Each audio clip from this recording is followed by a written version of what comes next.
Léo et la forêt des dents enchantée. Il était une fois un petit garçon nommé Léo. Léo adorait deux choses dans la vie, jouer avec ses amis et dévorer du chocolat. Il aimait tellement le chocolat qu'il en mangeait tout le temps, matin, midi et soir. Tablettes, bonbons, gâteaux, tout ce qui avait du chocolat était son préféré. Mais il y avait une chose que Léo n'aimait pas du tout, se brosser les dents.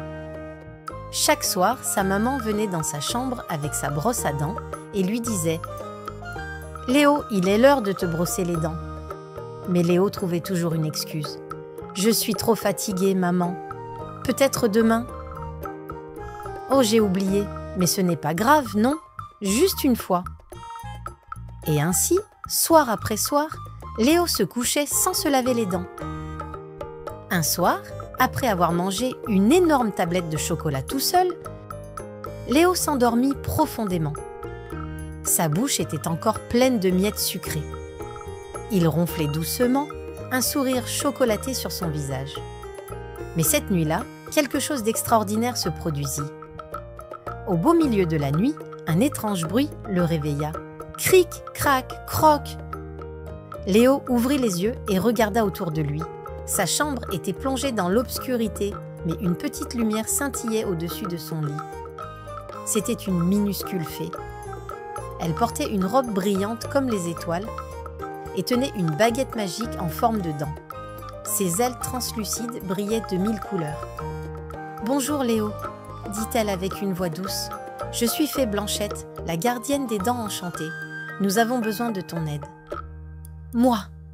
balbutia Léo, encore à moitié endormi. « Pourquoi ?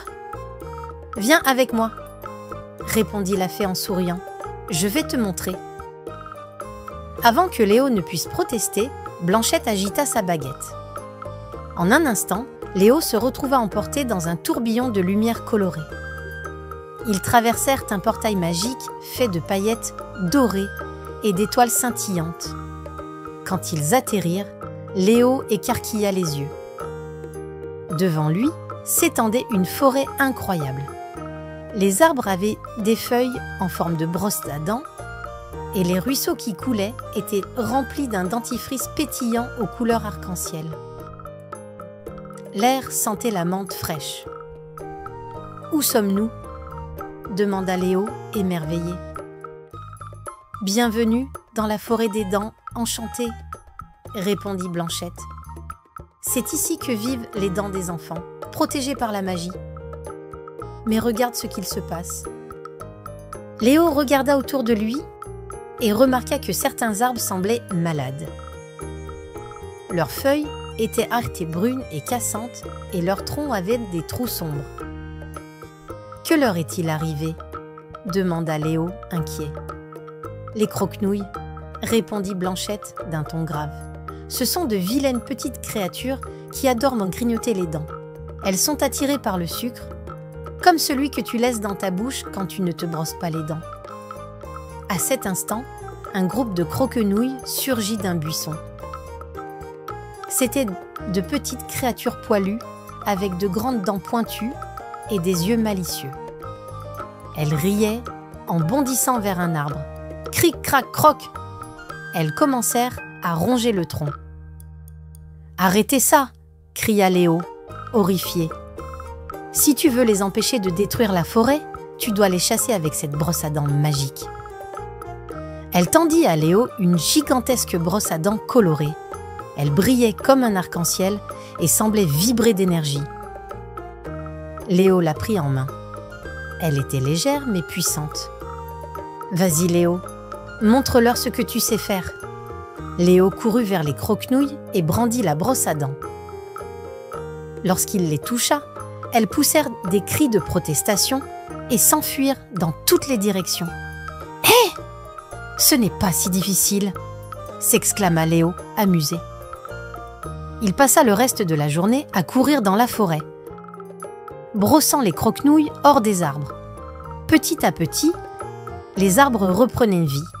Leurs feuilles brillaient à nouveau et leurs troncs retrouvaient leur éclat doré. Quand la dernière croquenouille fut chassée, la forêt entière sembla éclater de lumière. Les arbres scintillaient, les ruisseaux pétillaient et les oiseaux magiques chantaient une joyeuse mélodie. Blanchette vola jusqu'à Léo et lui tapota l'épaule. « Tu as sauvé la forêt des dents, enchanté Léo, merci. » Mais il y a une dernière chose à faire.